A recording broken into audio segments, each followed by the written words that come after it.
नमस्कार, मी डॉक्टर प्रशांत चव्हाण, आपल्या पाल्याचा यूट्यूबवरील बालरोगतज्ञ. काय आपला मुलगा जेवण नाही करत, त्याला भूकच लागत नाही.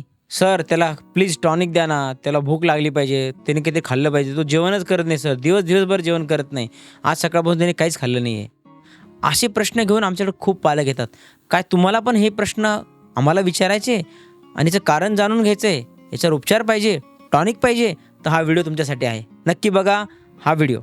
आमच्याकडं ओपीडीमध्ये जेव्हा पेशंट दाखवायला येतात तेव्हा बरेचसे पॅरेंट्स त्याची सर्दी, खोकला, ताप, उलटीशी दाखवल्यानंतर म्हणतात, सर हा जेवणच करत नाही, याला भूकच लागत नाही सर, सर याला किती टॉनिक द्या, हा दिवसभर जेवण करत नाही सर, याचं वजन बघा कसं आहे. ह्या प्रश्नांची उत्तरं सगळ्या पालकांना ह्या व्हिडिओमधून नक्की भेटतील. तुमच्या ह्या प्रश्नावर माझे तुम्हाला खूप सारे प्रश्न आहेत, त्याची उत्तरं तुम्ही दिलेत, तुम्हाला तुमच्या मुलाला त्याचं टॉनिक मिळून जाईल.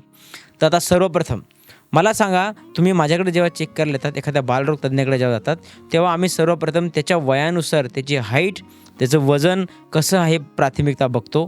त्याला काही मायक्रो विटॅमिन्सची किंवा मायक्रोन्यूट्रियन्सची डिफिशियन्सी आहे का हे बघतो. म्हणजे प्रोटीन, एनर्जी, मालन्यूट्रिशन असो, B12 डिफिशियन्सी असो, ॲनिमिया असो, हे सगळं आम्ही बघतो त्याचं. जरी तुम्हाला वाटलं की आम्ही चेक दुसरं काही करत आहे, सर्दी खोकला, पण हे आमच्या बघण्यात असतंच. वजन बरोबर आहे का, हाईट बरोबर आहे का, हे आम्ही बघतो आणि त्यानुसार तुम्हाला सांगतो. बऱ्याच मुलांचं वजन थोडंफार कमी असतं किंवा लोअर बॉर्डरला असतं. तर हा मुलगा कुपोषित नाही आहे समजा, हा मुलगा आजारी नाही आहे, आता त्याला सर्दी खोकला झाला आहे. पहिले 2 दिवसापूर्वी एकदम ठणठणीत होता. आता हा मुलगा दिवसभर इतक्या उड्या मारतो, आई वडिलांना परेशान करतो, कॉलनीमध्ये परेशान, शाळेमध्ये परेशान. म्हणजे हा मुलगा ॲक्टिव्ह आहे, हा मुलगा ॲक्टिव्ह आहे आणि याचे आईवडील म्हणतात हा काही जेवण करत नाही. मग ह्या एवढ्या ॲक्टिव्ह मुलाला ॲक्टिव्ह राहण्यासाठी एनर्जी येते कुठून, हा माझा प्रश्न आहे.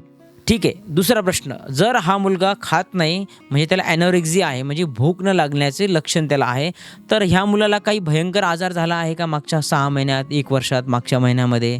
कोणकोणते आजार आहेत भयंकर? तो ICUमध्ये ॲडमिट होता का, निमोनिया झाला का, त्याला ऑक्सिजन लावला होता का, त्याला व्हेंटिलेटर होता का, बेशुद्ध होता का, डोक्यात ताप गेला होता का, टायफॉईड, मलेरिया, डेंग्यू यासारखा काही भयंकर त्याला आजार झाला होता का मागच्या 6 महिन्यात, 1 वर्षात, जेणेकरून त्याची भूक ही लागत नाही, ॲनोरेक्झिया त्याला झाला आहे. म्हणजे ट्युबरक्युलोसिस, कॅन्सरसारखे असे भयंकर आजारामध्ये भूक न लागण्याची लक्षणं दिसून येतात. पण आपला मुलगा ॲक्टिव्ह आहे, खेळतोय, ॲडमिट नाही झाला आहे कधीच, कोणताच त्याला आजार मागच्या 1-2 वर्ष झालेला नाही आहे. तो काही कमी वजनाचा होता का, NICUत होता का, हे पण प्रश्न विचारावे लागतात. मग बऱ्याचशा 99% पॅरेंट्समध्ये याचे सगळ्यांचे उत्तर नाही असतात. सर नाही, त्याला काही आजार झाला नाही, तो ॲक्टिव्ह आहे, फ्रेश आहे, त्याला काय एकदम ठणठणीत आहे. मग दुसरा प्रश्न, त्याची झोप व्यवस्थित होती का बघा. त्याचा स्क्रीन टाईम आहे का, किती वेळ TV बघतो, किती वेळ मोबाईल बघतो, कार्टून किती वेळ बघतो, हा प्रश्न आम्ही विचारतो. कारण त्याच्यात तुम्ही मग्न राहिल्यानंतर भूक विसरून जाणार आहात. आणि सर्वात महत्त्वाचा प्रश्न आहे की तो काय आहारात सध्या खातो. बिना खाल्ल्याचं त्याला एनर्जी भेटेल का, झोप चांगली लागते, ॲक्टिव्ह आहे, आजार नाही आहे. मग न खाण्याचं कारण काय, न खाण्याचे कारणं मी तुम्हाला आज सांगणार आहे. आज मी तुम्हाला काही गाईडलाईन सांगतोय. ह्या सगळ्या मुलांच्या हिस्ट्रीमध्ये आम्हाला एक गोष्ट जाणवती, ते सगळे पॅरेंट्स म्हणतात, सर तो हे खात नाहीत, पण तो कुरकुरे, मॅगी, चिप्स, बिस्किट्स, पाव, वडे किंवा जंक फूड त्याच्या आहारात भरपूर प्रमाणात असतात. आता जंक फूड असल्यानंतर त्याला जी एनर्जी पाहिजे, तो ॲक्टिव्ह आहे ना, दिवसभर खेळतोय, शाळेत जातोय, झोपतोय, आजारी नाही, काही नाही, सध्या सर्दी ताप आहे फक्त, बस तेवढंच.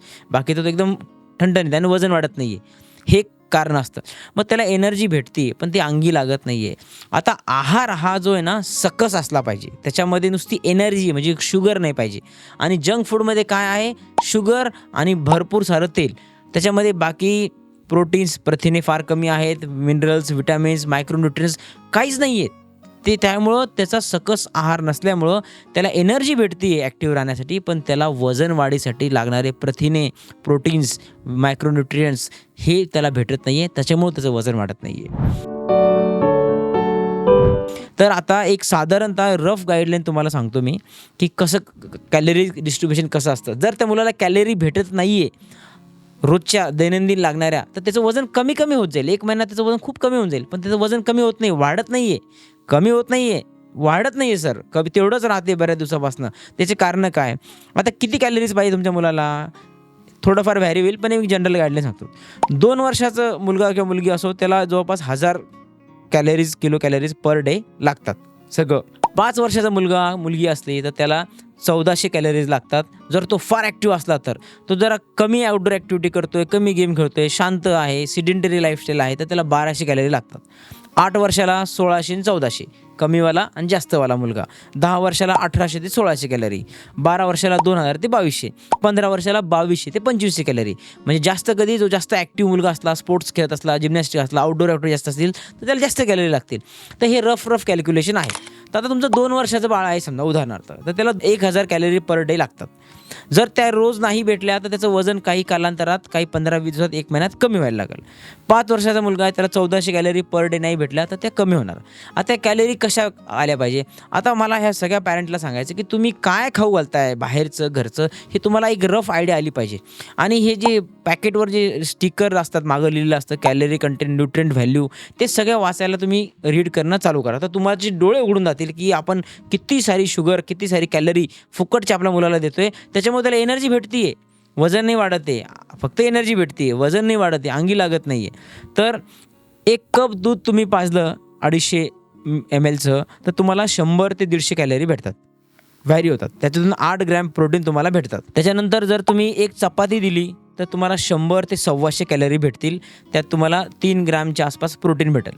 1 कप राईस दिला, 1 कटोरी, छोटीशी कटोरी राईस दिला तर तुम्हाला 200 ते 150 कॅलरीज भेटतात आणि 5 ग्रॅम त्यातून प्रोटीन भेटेल.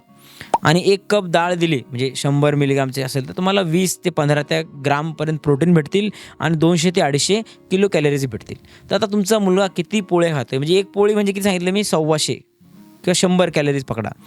तर राईस 1 कप पकडला, 1 वाटी पकडली तर 100 ते 150 कॅलरी पकडा. तर ह्या पद्धतीने तुमच्या मुलाचं कॅलरी रिक्वायरमेंट भरते का बघा. आता आपल्या इथं 1-1 लिटर दूध पाजतात पोरांना, 2 वर्षाच्या, 4 वर्षाच्या, 5 वर्षांना, तर ते कॅलरी रिक्वायरमेंट दुधापासून भरून जाते ना. तर ते खाणार काय वरचं?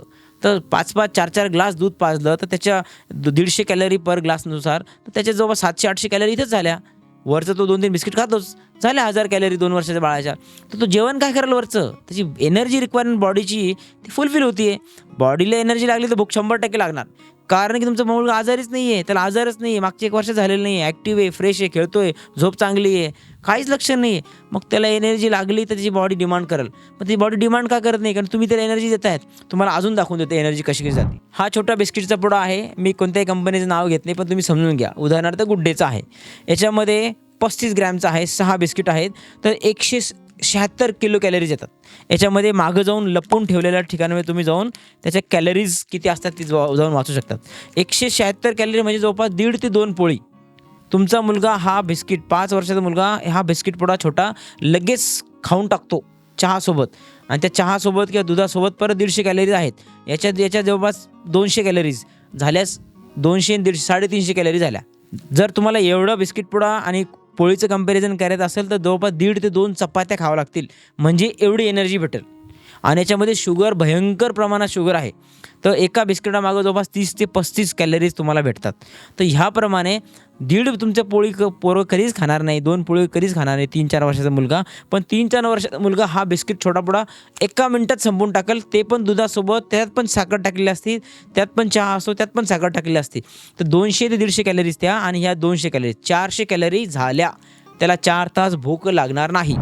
दुसरं, आता हे असे पॅकेट फूड असतात, चटपटा कुरकुरे आपण ज्याला म्हणतो ते. याच्यामध्ये 25 ग्रॅमचं हे पॅकेट आहे, 5 रुपयालाच भेटतं फक्त. मी आता विकत घेऊन आलो आहे. त्यामध्ये 150 कॅलरीज आहे, म्हणजे 1.5 पोळी. हे तर ते 5 रुपयाचं पॅकेट नाही, 10-10 रुपयाचं पॅकेट लागतं आपल्या पोरांना. ते 150 कॅलरी झाल्या, म्हणजे 1.5 चपात्या तुमच्या पोरांनी खाल्ल्या. आता 1.5 चपाती खाल्ल्यावर तुम्ही त्याला परत म्हणणार आहे का खा म्हणून? तुम्ही 1.5 चपाती खाल्ल्यावर खाता का परत? लगेच नाही खात ना. ते पोरं कसं खाईल? त्याची एनर्जी रिक्वायरमेंट बॉडीला काहीच माहीत नाही. बॉडीला फक्त एनर्जी किती आली त्यातून एवढं कळतं. ती एवढी एनर्जी आली आहे, त्याचं पोट भरलं आहे, त्याला भूक लागणार नाही पुढचे 4 ते 5 तास. सिमिलरली कॅडबरी आहे एवढी मोठी, 50 ग्रॅमची आहे, 50 ग्रॅमची आहे. याच्यामधून 250 कॅलरीज भेटतात. मोठा पॅक आहे, 250 कॅलरीज म्हणजे जवळपास 2 ते 2.5 पोळ्या. ते पोरं एकटाच खाऊन टाकतं बसल्या बसल्या. तर मग त्याला कॅलरीज भेटल्या तर मग त्याला भूक कशी लागेल? याच्यामध्ये जवळपास 55, याच्यामध्ये टोटल ॲडेड शुगर आहे 50 ग्राम शुगर आहे याच्यामध्ये. ह्या पॅकेटमध्ये 50 ग्राम शुगर म्हणजे 10 चमचे साखर. तुम्ही एका कपामध्ये 10 चमचे साखर टाकता का चहामध्ये, दुधामध्ये? 10 चमचे साखर आहे, 1 चमचा साखर मी 5 ग्रामचा पकडला आहे, तर 47 ग्राम शुगर याच्यामध्ये. तर एवढी सारी शुगर तुम्ही त्यात टाकून त्याला एका कॅडबरीमध्ये देताय, तर त्याला भूक कशी लागल हा विचार केला आहे का? त्या मुलाला वजन कमी झालं, आजारी असलं तर 100% त्याला भूक लागणार नाही, पण त्याला readymade free calorie, hidden calories तो रोज खातोय. रोज पालकाच्या सेवनामध्ये बिस्किट्स आहे. तर कृपया हे सगळं कॅल्क्युलेशन करा. हे स्टिकरची जी रीडिंग असते मागची, ही रीडिंग सगळे पालक करायला लागा. याच्यामध्ये किती कॅलरीज आहे, किती प्रोटीन आहे, आणि याच्यामध्ये प्रोटीन काहीच नाही आहे, फक्त शुगर आहे बरं का. हे सगळे तुम्ही रोज खाता म्हणून आणलेत. याच्यामध्ये फक्त कॅलरीज आहेत, शुगर्स आहेत. याच्यामध्ये प्रोटीन नाही आहे, मिनरल्स नाही आहेत, व्हिटॅमिन आहे, काहीच नाही आहे. फक्त तुम्ही साखर देताय, मग त्याला फक्त एनर्जी भेटते आणि ती रोज खर्च होती खेळण्यामध्ये, उड्या मारण्यामध्ये, शाळेत जाण्यामध्ये, इकडे तिकडे याच्यामध्ये. आणि ते अंगी कसं लागल, वजन वाढणारच नाही. त्यामुळं हे पॅकेट रीडिंग जे आपला मुलगा प्री स्कूलमध्ये जरी असला आणि स्कूल गोईंग जरी असला, हे पॅकेट रीडिंग करणं कंपल्सरी आहे.